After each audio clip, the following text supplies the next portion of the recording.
तो जैसा कि हमने लास्ट एपिसोड में देखा, लुफिक्वाई उस गेम को जीत जाता है, जिसके बाद नियान अनाउंसमेंट करता है कि आज से वो लुफिक्वाई की प्रोटेक्शन करेगा। इसके बाद हमारा सीन शिफ्ट होता है और हम शिप के टेरिस पर व्हाइट ड्रैगन और व्हाइट क्रेन को देखते हैं, जहां व्हाइट ड्रैगन व्हाइट क्रेन से कहता है कि लुफिक्वाई इसी शिप पर है। तो व्हाइट क्रेन कहता है, मुझे लगा था नी फैमिली ने उसको हमसे बचाने के लिए कहीं पर छुपा दिया होगा। इसके बाद व्हाइट ड्रैगन कहता है, चाहे कुछ भी हो जाए, नी फैमिली उसे हमसे नहीं बचा सकती है। इसके बाद हमारा सीन शिफ्ट होता है और हम लुफिक्वाई को देखते हैं, जो कि अभी भी उसी गेम के बारे में सोच रहा था। तभी हम नियान को देखते हैं, जो कि लुफिक्वाई को पीछे से आवाज लगाता है। नियान की आवाज सुनकर लुफिक्वाई भी रुक जाता है। तो नियान लुफिक्वाई से पूछता है कि तुमने किस तरह की टेक्निक का यूज किया, तुम्हारा एक भी गैस गलत नहीं हुआ। तो लुफिक्वाई कहता है, मुझे नहीं पता था कि इस गेम में हमें नंबर गैस करना था। इसके बाद नियान कहता है कि तुम बहुत ही फनी हो। जिसके बाद लुफिक्वाई फिर से अपने रूम में जाने लगता है। तो नियान सोचता है कि ये लड़का बहुत ही ज्यादा इंटरेस्टिंग है। जिसके बाद नियान उसको रोकता है और वो पूछता है कि तुम कौन हो। तो लुफिक्वाई उसके नजदीक आता है और उसके कान में कहता है कि मैं एक स्कूल का डिसेबल हूँ। जिसके बाद वो फिर से अपने रूम में जाने लगता है। तो नियान सोचता है तो ये एक स्कूल का डिसेबल है। लुफिक्वाई के वहाँ से जाने के बाद बोर्ड के मैनेजर नियान के पास आते हैं और वो कहते हैं, मुझे आपसे कुछ बात करनी है, आप मेरे साथ चलिए। जिसके बाद मैनेजर नियान को बताते हैं कि सांगली टेम्पल से 2 लोग हमारी शिप पर आए हैं और वो उसी लड़के को लेने आए हैं जिसकी प्रोटेक्शन का प्रॉमिस आपने किया है। तभी नियान कहता है कि सांगली टेम्पल वाले किसी भी स्टूडेंट को परेशान नहीं करते, तो वो इसके पीछे क्यों पड़े हैं। तो मैनेजर कहता है, धीरे बोलिए, वो लोग यहीं पर हैं और आपको उस लड़के की शर्त नहीं माननी चाहिए थी। तो नियान कहता है, उसने हमारे साथ ईमानदारी से गेम खेला है और वो जीता है, तो मैं उसकी बात कैसे इनकार कर सकता हूँ। अब जैसा कि मैंने उसको प्रॉमिस किया है कि मैं उसको प्रोटेक्ट करूंगा, तो मैं उसको प्रोटेक्ट करूंगा। तो तुम जाकर उन लोगों से कह दो, अगर वो उसको ले जाना चाहते हैं तो उन्हें पहले मुझे हराना होगा। इसके बाद हमारा सीन शिफ्ट होता है और हम मिस लीना को देखते हैं, जो कि अब अपनी नींद से जाग चुकी थी। इसके बाद मिस लीना देखती हैं कि लुफिक्वाई उनके सामने खड़ा कुछ बना रहा है। इसके बाद मिस लीना अपने बिस्तर से उठती हैं, तो लुफिक्वाई उनको देखता है और पूछता है कि आपकी नींद कैसी रही। तो मिस लीना पूछती है, क्या मैं सो गई थी।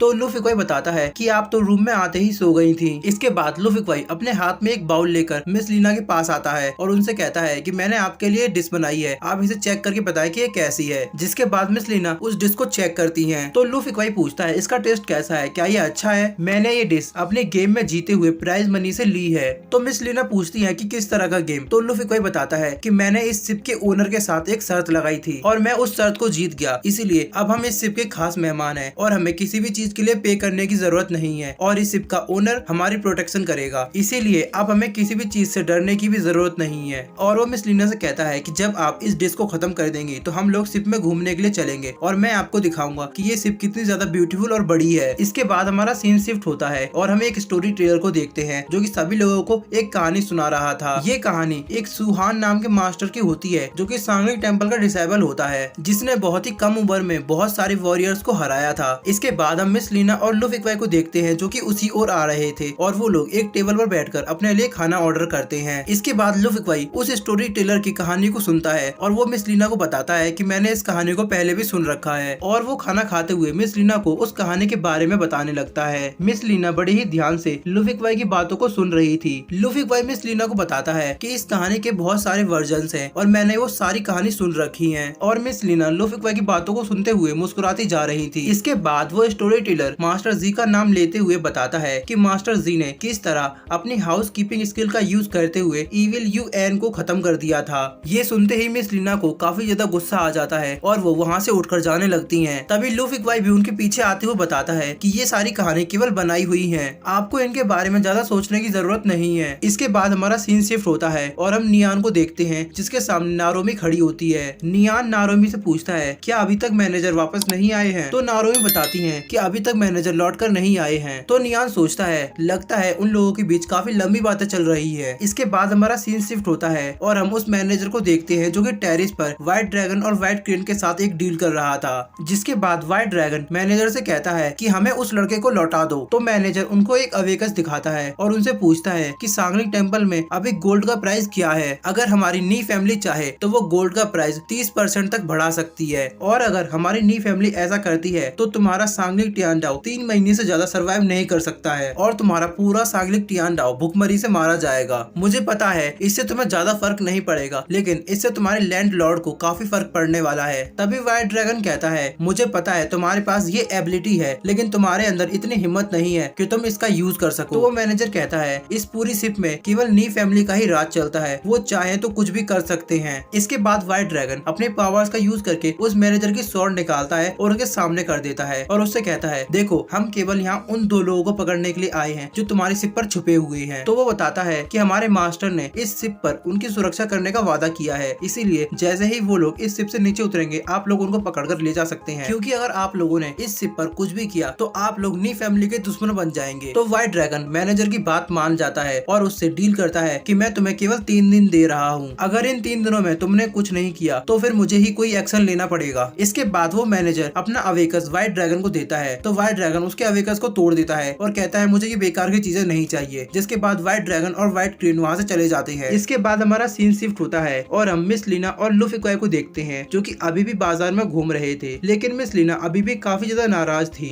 तो मिस लीना को मनाते हुए लुफी क्वाई बताता है कि इस स्टोरी के काफी सारे वर्जन्स हैं, लेकिन सभी स्टोरी का अंत बिल्कुल सेम है। तो मिस लीना लुफी क्वाई से कहती है चाहे कुछ भी हो लेकिन मास्टर जी को यूएन को नहीं मारना चाहिए था। इसके बाद हम मिस लीना को देखते हैं जो कि काफी उदास होकर समुद्र को देखने लगती हैं। तो लुफी क्वाई भी उनके पास आकर खड़ा हो जाता है, जिसके बाद मिस लीना लुफी क्वाई को बताती हैं कि यूएन मेरी मदर थी जो कि उस बैटल में मास्टर जी के हाथों मारी गई। ये सुनकर लुफी क्वाई काफी शॉक हो जाता है और कहता है क्या सच में वो आपकी मदर थी? तभी मिस लीना की नजर व्हाइट ड्रैगन और व्हाइट क्रेन पर पड़ती है और वो उसे देखते ही पहचान जाती है कि ये लुफी क्वाई के लिए यहाँ पर आई है। तो मिस लीना लुफी क्वाई को एक दीवार की तरफ धक्का देकर छुपा देती है और वो छुपकर देखती है कि वो लोग क्या कर रहे हैं। मिस लीना देखती है कि वो लोग वहाँ से गुजर रहे थे। इसके बाद हम लुफी क्वाई को देखते हैं जो कि मिस लीना के इतना ज्यादा नजदीक होने की वजह से ब्लश करने लगता है। इसके बाद मिस लीना भी शर्माते हुए पीछे हटती है और वो लुफी क्वाई को बताती है कि मैंने अभी यहाँ पर व्हाइट ड्रैगन और व्हाइट क्रेन को देखा है, इसीलिए अच्छा यही होगा कि हम लोग अपने रूम में ही जाकर बैठें। और इसी के साथ हमारा आज का ये एपिसोड भी एंड हो जाता है।